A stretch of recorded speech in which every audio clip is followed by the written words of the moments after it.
ಸಾಂಸ್ಕೃತಿಕ ನಾಯಕ ಅಂತ ನಾವ್ ಹೇಳ್ತೀವಂತ ಒಂದ್ ಕಡೆ ಹೇಳ್ತತೆ, ಮತ್ತೊಂದು ಕಡೆ ಬಸವಣ್ಣನವರ ಮೂರ್ತಿಯನ್ನ ಇಂಗ್ಲೆಂಡ್ ನ ಥೇಮ್ಸ್ ನದಿ ದಂಡೆ ಮೇಲೆ ಸ್ಥಾಪಿಸಿ ಅವ್ರ ಮೀಸಲಾತಿ ಎಕ್ಸಿಡ್ ಆಗಿದೆ. ಸಿದ್ದರಾಮಯ್ಯನವರೇ, ನೀವು ಮೊದಲ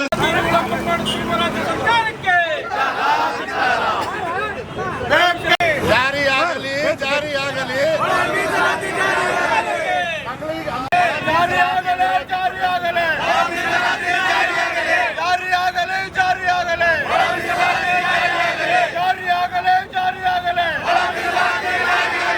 ಬಳ್ಳಾರಿ ಜಿಲ್ಲೆಯ ಜಿಲ್ಲಾಧಿಕಾರಿ ಕಚೇರಿಗಳ ಮುಂದೆ ಈ ದಿನ ನಾವು ಕಪ್ಪು ಬಟ್ಟೆ ಪ್ರದರ್ಶನ ಧರಣಿ ಪ್ರತಿಭಟನಾ ಧರಣಿ ಮಾಡ್ತಾ ಇದ್ದೀವಿ.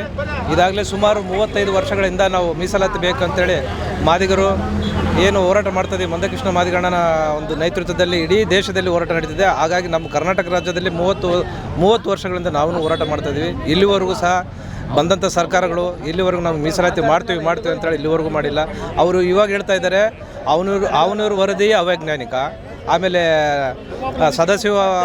ನ್ಯಾಯಮೂರ್ತಿ ಸದಾಶಿವ ಅವ್ರದ್ದು ಅವೈಜ್ಞಾನಿಕ, ಆಮೇಲೆ ಮಾಧುಸ್ವಾಮಿ ವರದಿ ಕೊಟ್ಟರು ಅದು ಅವೈಜ್ಞಾನಿಕ.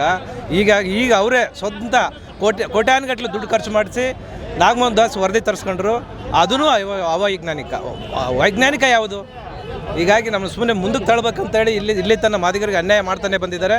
ಈಗ ನಾವು ಮಾದಿಗರೆಲ್ಲ ಎಚ್ಚೆತ್ಕೊಂಡಿದ್ದಾರೆ. ಈಗ ಇಡೀ ರಾಜ್ಯಾದ್ಯಂತ ಎಲ್ಲ ತಾಲೂಕು ಕೇಂದ್ರಗಳು, ಜಿಲ್ಲಾ ಕೇಂದ್ರಗಳಲ್ಲಿ ಈಗಾಗಲೇ 67 ಮೆರವಣಿಗೆಗಳಾದವು. ಎಲ್ಲ ಶಾಸಕರ ಮನೆ ಮುಂದೆ, ಸಚಿವರುಗಳ ಮನೆ ಮುಂದೆ ತಮಟೆ ಚಳವಳಿಗಳಾದವು. ನಿರಂತರ ಹೋರಾಟ ಮಾಡ್ತಾನೆ ಬರ್ತಾಯಿದ್ದೀವಿ. ಈ ರಾಜ್ಯ ಸರ್ಕಾರಕ್ಕೆ ಈಗ ಅಳಿಗಾಲ ಅಂತ ಬಂದಿದೆ. ಈಗೇನು 27ನೇ ತಾರೀಕು ಅವರು ನಾವು ಸಂಪುಟ ದರ್ಜೆ ನಾವು ಮಾಡ್ತೀವಿ ಅಂತೇಳಿ ಹೇಳಿದ್ದಾರೆ. ಅದು ಮಾಡಲಿದ್ರೆ ತೀವ್ರ ಉಗ್ರವಾದ ಹೋರಾಟ ನಾವೆಲ್ಲ ಹಮ್ಮಿಕೊಳ್ತೀವಿ. ಆಮೇಲೆ ಏನು ಮುಂದೆ ಬರುವಂಥ ಎಲೆಕ್ಷನ್ಗಳು ಸಹ ತಕ್ಕ ಪಾಠ ನಾವು ಕಲಿಸ್ತೀವಿ ಅಂತೇಳಿ ಈ ಮೂಲಕ ನಾವು ಎಚ್ಚರಿಕೆ ಕೊಡ್ತೀವಿ ರಾಜ್ಯ ಸರ್ಕಾರಕ್ಕೆ. ರಾಜೇಶ್, ಈ ದಿನ ಬಳ್ಳಾರಿಯ ಜಿಲ್ಲಾಧಿಕಾರಿ ಕಚೇರಿಗಳ ಆವರಣದ ಮುಂದೆ ಇವತ್ತು ಒಳ ಮೀಸಲಾತಿ ಜಾರಿ ಆಗ್ಬೇಕಂತೇಳಿ ಇಡೀ ಸಮಾಜದ ಎಲ್ಲ ಮುಖಂಡರು ಮತ್ತು ಪ್ರಗತಿಪರ ಸಂಘಟನೆ ಹೋರಾಟಗಾರರು ಎಲ್ಲರೂ ಸೇರಿ ಇವತ್ತು ಈ ಸರ್ಕಾರಕ್ಕೆ ಒಂದು ಒತ್ತಾಯವನ್ನು ಮಾಡ್ತಾ ಇದ್ದಾರೆ.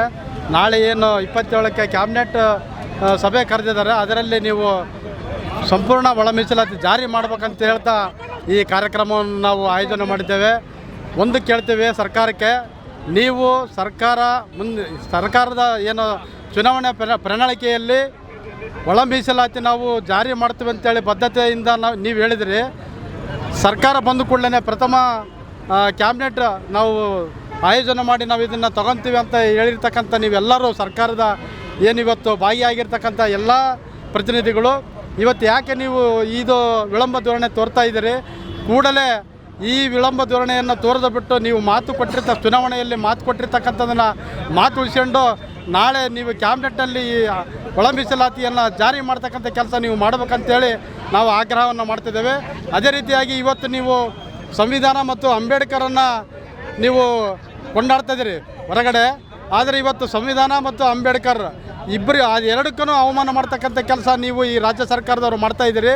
ಕೂಡಲೇ ನೀವೇನು ಮಾತು ಕೊಟ್ಟಿರ್ತಕ್ಕಂಥದ್ದನ್ನು ಆ ಮಾತನ್ನು ಉಳಿಸ್ಕೊಂಡು ಈ ಸಮಾಜಕ್ಕೆ ಮತ್ತು 101 ಜಾತಿಗಳಿಗೆ ನ್ಯಾಯ ಕೊಡ್ತಕ್ಕಂಥ ಕೆಲಸ ಮಾಡ್ಬೇಕಂತೇಳಿ ಈ ಕಾರ್ಯಕ್ರಮದಲ್ಲಿ ನಾನು ತಮ್ಮಲ್ಲಿ ಬೇಡಿಕೊಳ್ತಿದ್ದೇನೆ. ಬಳ್ಳಾರಿಯ ನಿರಂತರ ಸುದ್ದಿಗಾಗಿ ಬಳ್ಳಾರಿ ಬೆಳಗಾಯಿತು ಚಾನೆಲ್ನ ಸಬ್ಸ್ಕ್ರೈಬ್ ಮಾಡಿ ಹಾಗೂ ಬೆಲ್ ಐಕಾನ್ ಒತ್ತಿ.